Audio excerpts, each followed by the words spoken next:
माँ बाप से कुछ भूल हो जाएगी तो बेटा अपनी बीवी को लेकर जा पड़ेगा, अपनी पत्नी से कहेगा चल अब हमारा यहाँ कोई नहीं है, तू और मैं अपनी गृहस्थी बसाएंगे। लेकिन बेटी बार बार क्षमा कर देगी, बेटी बार बार लाड़ जताएगी, उनको पीड़ा में देख दौड़ दौड़ उनके पास आएगी। बेटी बुरी नहीं है, बेटी आज हवाई जहाज उड़ा रही है, बेटी आज अंतरिक्ष में जा रही है, बेटी आज क्या नहीं कर रही है, फिर भी सबको चाह रहती है बेटा होए बेटा होए बेटा होए बेटा होए बेटा होए। बहुत अच्छी बात है, लेकिन उसकी कलाई सूनी रह गई तो क्या ही फायदा। उसकी कलाई पर हाथी राखी बांधने वाली कोई बहन होनी चाहिए। आजकल तो जमाना बहुत तगड़ा मोड़ ले रहा है। दुनिया का सबसे पवित्र बंधन राखी, ये राखी दुनिया का सबसे पवित्र बंधन जो केवल और केवल एक भाई बहन के निमित्त ही युगों युगों से चला आ रहा है। चाहे वो महादेव और लक्ष्मी जी के संबंध में हो, चाहे वो बलि और लक्ष्मी जी के संबंध में हो, या पार्वती और नारायण के संबंध में हो। आजकल तो कई लड़के ये भी कहते हैं रक्षा के लिए ही तो बांधनी है राखी, तो मैं तो मेरी बीवी से बंधवा लूंगा, वही मेरी रक्षा बहुत चाहती है। बीवी से राखी, पत्नी से राखी बंधवाओगे? हाँ, वो भी तो चाहती है मेरी रक्षा करना। फ्रेंडशिप बेल्ट चलती है कि नहीं? जिससे प्यार करते हैं उससे धागा बंधवाते हैं कि नहीं? वो धागा और राखी का धागा बहुत अंतर है। ये सिर्फ और सिर्फ एक बहन का अधिकार है जिसे राखी का धागा कहा जाता है। बहन की राखी कितने महत्वपूर्ण है ये पूछो पार्वती जी और नारायण से, ये पूछो लक्ष्मी और महादेव से, ये पूछो राजा बलि से कितना महत्वपूर्ण है राखी का बंधन। ये पूछो शुक्राचार्य जी से जिसको लक्ष्मी ने राखी बांधकर गुरु होने का आशीर्वाद दे दिया था। चूंकि उनकी वृत्ति अच्छी नहीं थी तो देव गुरु न होकर वो असुर गुरु हुए। पर कहीं ना कहीं बात तो मेरी बहन ने ही बनाई थी। 9 बहनें हैं, किसकी? भगवान नारायण की। और नारायण किस रूप में प्रकट हो रहे हैं? कपिल भगवान के रूप में। करदम देहूती के घर सदोगुणी सात्विक जीवन में 9 कन्याओं के बाद परमात्मा का जन्म हुआ। बोलिए कपिल भगवान की।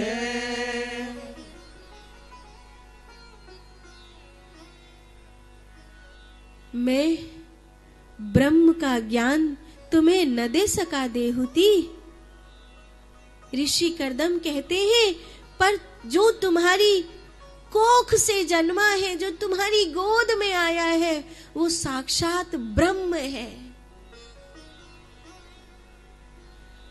गच्छ कामं मया पृष्ट मयि सन्न्यस्त कर्मणाः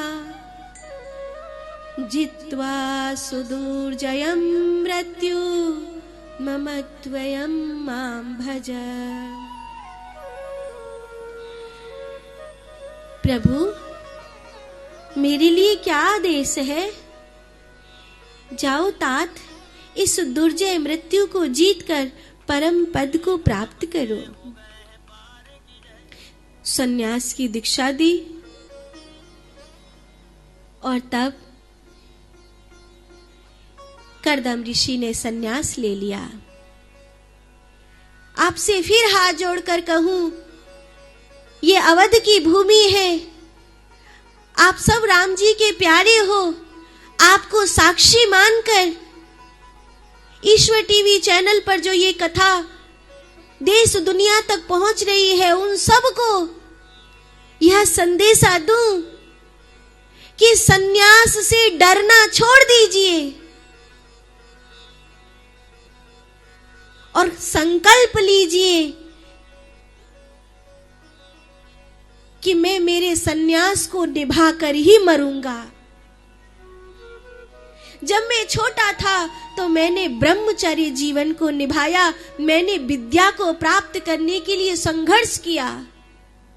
जब मैं युवा हो गया तो मैंने गृहस्थ को निभाया, मैंने संतान की प्राप्ति और धन की प्राप्ति के लिए, अपने विकास के लिए, अपने परिवार के विकास के लिए संघर्ष किया।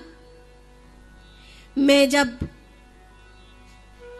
किशोर अवस्था को, युवा अवस्था को पार करके लगभग वृद्धावस्था से पहले की स्थिति में था, तब मैंने अपनी संतान को एक श्रेष्ठ स्थान पर बिठाने के लिए संघर्ष किया कि मेरी संतान की संतान हो जाए, मेरी संतान का घर घूरा हो जाए, मेरी संतान को व्यापार धन कमाने की स्थिति मिल जाए, मेरी संतान सब ओर से अपने पांव पर खड़ी हो जाए। वो दिन मेरे वानप्रस्थ के दिन कहे जाते। मेरी संतान अपने अपने पांव पर खड़ी हो गई, मेरी संतान की संतान हो गई, घर बार सब कुछ सुनिश्चित हो गया। अब क्या, अब क्या? तब ये ख्याल करना, अब एक और नया संघर्ष आपके जीवन में शुरू होता है और उसका नाम है प्रभु प्राप्ति का संघर्ष।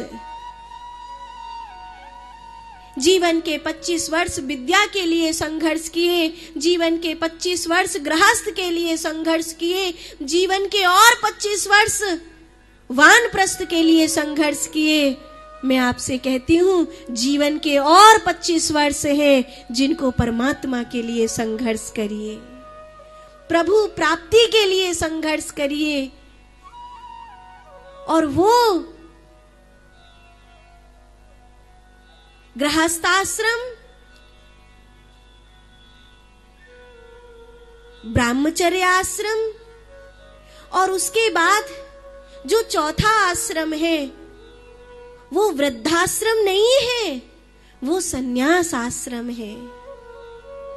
गुरुओं के पास जाओ, संतों के पास जाओ, मन को शांत कर कर भजन करो, ध्यान करो, गुरुदेव से कहो जी लिया संसार में, अब परमात्मा में जीना सिखा दो। अब मुझे प्रभु प्राप्ति का मार्ग बता दो। फिर ध्यान करो, फिर साधना करो, फिर उपासना करो। और मरने से पहले ये आंख सदा के लिए बंद हो जाए, उससे पहले श्री राधा रानी से कहो, श्री गंगा मैया से कहो, अपने गुरुजी से कहो कि मुझे राम मिला दो, मुझे राम जी से मिला दो। मान लो आप इस जन्म में मुक्त न हुए तो कम से कम मुक्ति की तैयारी तो करते चले जाओगे, इतना तो कम से कम करते चले। मान लो इस स्कूल ने आपको डिग्री न दी पर अगले स्कूल में जाने की योग्यता तो दे दी। मुक्त ना हुए कोई बात नहीं, पर मुक्ति की तैयारी तो हो गई। पर जब कोई आदमी वानप्रस्थी ही होकर मर जाता है, जब कोई आदमी सन्यास से डरने लगता है, तब तो उसकी तैयारी भी नहीं हुई। अभी तो उसका एडमिशन ही नहीं हुआ, अभी तो उसने किताब ही उठाकर नहीं देखी, तो कॉलेज की बात कहां से कर रहे हो?